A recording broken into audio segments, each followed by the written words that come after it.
아침 묵상 한 장 시작하도록 하겠습니다. 먼저 기도하시겠습니다. 하나님, 사랑이 식고 믿는 사람을 점점 찾아보기 어려운 때가 가까이 오지만 하나님의 열심으로 그 가운데 우리를 불러주시고 예수 그리스도를 믿게 하시니 감사드립니다. 우리에게 부를 이름이 있어 얼마나 다행이고 안심이 되는지요. 그와 같이 내버려 두시지 않으시는 하나님, 나는 하나님의 자녀라는 이 믿음 가지고 두려운 하루하루지만 세상에 비겁하기보다 담대하게 살아갈 수 있기를 원합니다. 나의 능력 대신 주님으로 개인과 가정에, 직장에 작은 승리라도 올려드릴 수 있는 우리 삶이 되도록 붙드시고 인도하여 주시옵소서. 예수님의 이름으로 기도드리옵나이다. 아멘. 오늘 함께 하실 말씀은 열왕기하 2장입니다. 3절과 9절의 말씀 보시도록 하겠습니다. 베델에 있는 선지자의 제자들이 엘리사에게 나와 그에게 이르되 여호와께서 오늘 당신의 선생을 당신의 머리 위로 데려가실 줄을 아시나이까 하니 이르되 나도 또한 아노니 너희는 잠잠하라 하니라. 건너매 엘리야가 엘리사에게 이르되 나를 내게서 데려감을 당하기 전에 내가 내게 어떻게 할지를 구하라. 엘리사가 이르되 당신의 성령이 하시는 역사가 갑절이나 내게 있게 하소서 하는지라. 아멘. 오늘 말씀의 제목은 농부가 선지자가 된 비결이라는 제목으로 말씀 나누도록 하겠습니다. 본 열왕기하 2장은요. 엘리사의 스승 엘리야의 마지막을 담고 있습니다. 그의 마지막 행보가 이곳저곳을 방문하고 있는데 그 이유가 여호와께서 보내셨다라고 하지만 무엇인지 이유는 분명히 밝히고 있지는 않습니다. 성경이 모든 것을 다 말하고 있지는 않지만 성경의 정황을 살필 때에 스승 엘리야는 이제 이 땅에서 자신의 삶 사역이 끝나갈 것을 하나님께서 데려가실 것임을 알고 있었습니다. 엘리야의 경우는 조금 다르겠지만 보편적으로 사람이 자신의 마지막을 앞두고 있을 때 어떻게 했습니까? 자신의 삶에 가장 의미 있는 것을 돌아보고 싶어 한다는 것입니다. 아마 이에 하나님이 아시고 반응하셨을 수 있다라고 보겠습니다. 스승 엘리야는요, 길갈을 떠나 베델로 또 여리고를 갔다가 돌아서 다시 길갈 근처의 요단으로 이동하게 되어지는데 자신의 삶에 가장 의미 있는 무언가를 되돌아보기 위함이었다 할 수 있겠죠. 무엇이겠습니까?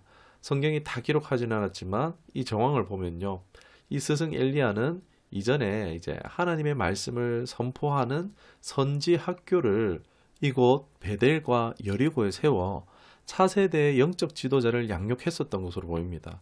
그래서 자신의 삶의 마지막 순간 가장 의미 있는 장소로서 베델과 여리고의 선지 학교를 방문했던 것이라고 볼 수 있겠습니다.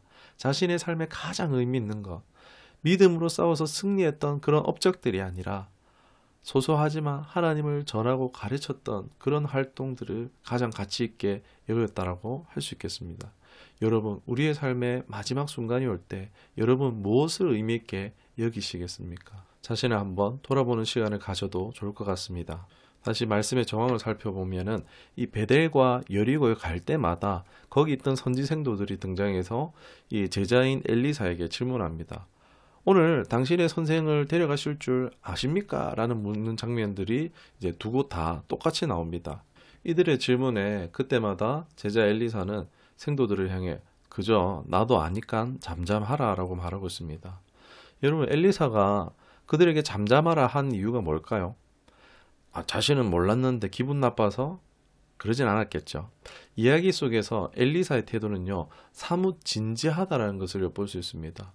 아마도 학생들이 자꾸 엘리야를 데려가는 것을 아느냐라고 물었던 것은요, 실은 엘리사가 모를까봐 물어봤다라기보다 엘리야를 데려가실 것은 알지만 어떻게 데려가시지 하며 아마 더 자세히 알고 파서 궁금해서 물어봤을 수 있다는 것입니다. 여러분, 인생에는 참 중요한 몇 순간들이 있습니다. 지금 순간도 그 중에 하나라고 할 수 있겠죠. 엘리사는 스승 엘리야와의 이별의 순간을 감지했고 이 학생들은 호기심거리로 여기는 이런 반응들을 봤을 때 적절하지 않다라고 여겼을 것입니다.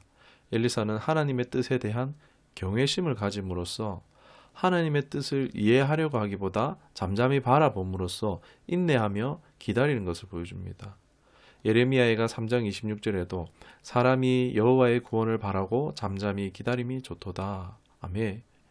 여러분, 대개 하나님의 뜻에 대한 사람들의 반응은요, 엘리사보다 이런 선지생도 같은 반응을 보이기 쉽습니다.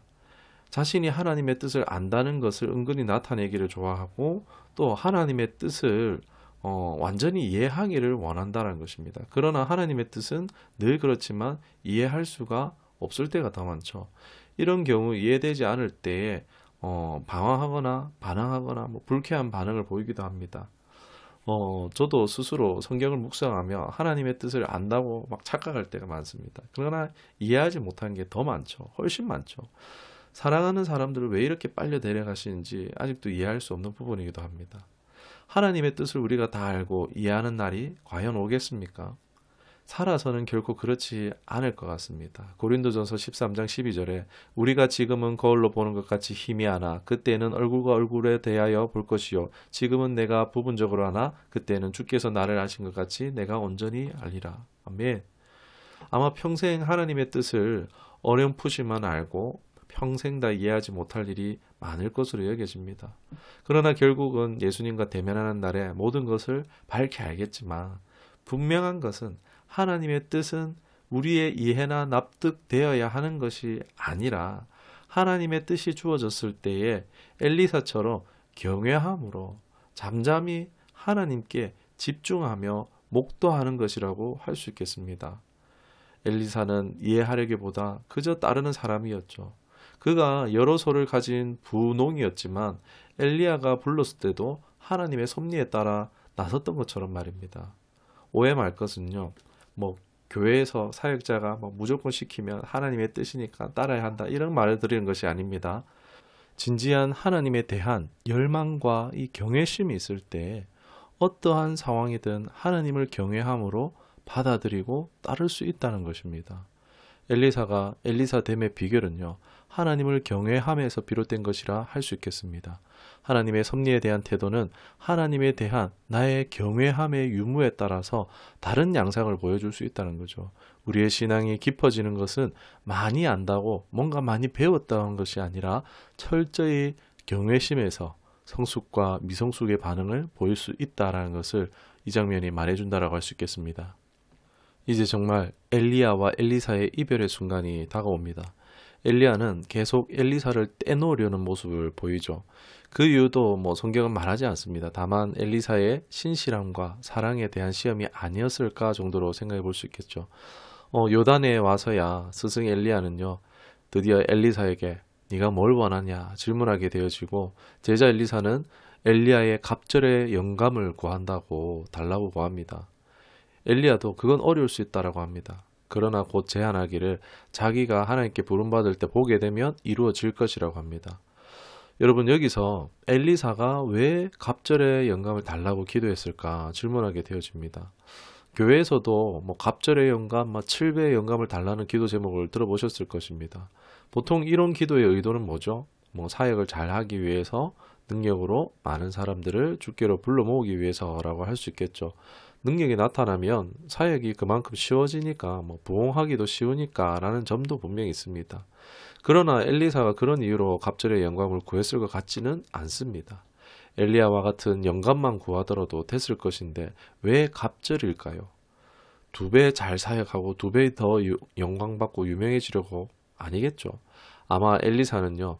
하나님의 뜻 사명을 감당하기에 자기 자신이 얼마나 모자란 사람인 줄 깨닫고 있었기 때문에 갑절을 구했다라고 할 수 있겠습니다.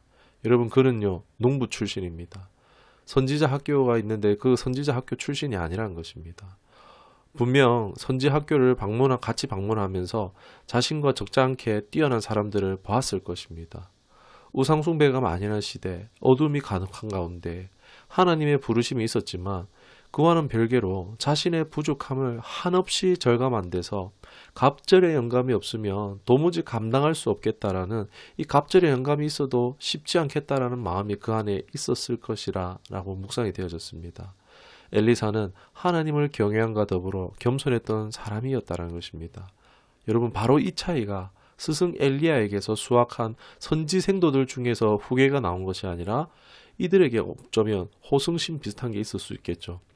하나님을 철저히 경외하고 유명을 위해서가 아니라 사명을 붙들고 싶지만 자신의 연약함, 미천함, 부족함을 절감하고 하나님을 붙잡고 매달릴 수밖에 없음을 아는 이 겸손함이 있었기 때문에 하나님께서는 엘리야를 잇는 선지자로 엘리사를 세우지 않았는가라는 말씀을 묵상하게 되어졌습니다. 결국 그는 승천하는 엘리야를 보았고 엘리야의 겉옷을 물려받게 됩니다. 응답받은 거죠. 대제사장의 옷을 넘겨주듯이 선지자 엘리야의 겉옷을 엘리사에게 걸쳐 후계로 세워집니다. 엘리사의 경외심과 겸손함을 우리가 본받기를 원합니다. 나의 출신여와 상관없이 하나님 나라 위에 들림받고 쓰임받는 우리 모두 될 수 있기를 주님의 이름 축원합니다. 기도하겠습니다. 하나님 은혜 감사합니다. 출신, 학력, 능력을 보시는 것이 아니라 하나님 중심을 보십니다. 엘리사는 비록 선지생도의 과정을 거치지는 못했지만 철저한 경외심을 가졌고 겸손함을 갖춤으로 인해 하나님 쓰시기에 누구보다 좋았던 사람이었고 이것이 엘리야로 있는 사역자로 삼아주셨음을 깨닫게 하심에 감사합니다. 뭔가 내가 해보려고 하기보다 이 두 가지 경외심과 겸손함만이라도 우리가 잘 갖춰 하나님 부르신 어디서든지 쓰임받는 하나님의 사람으로 살게 하여 주시옵소서. 예수님의 이름으로 기도드리옵나이다. 아멘.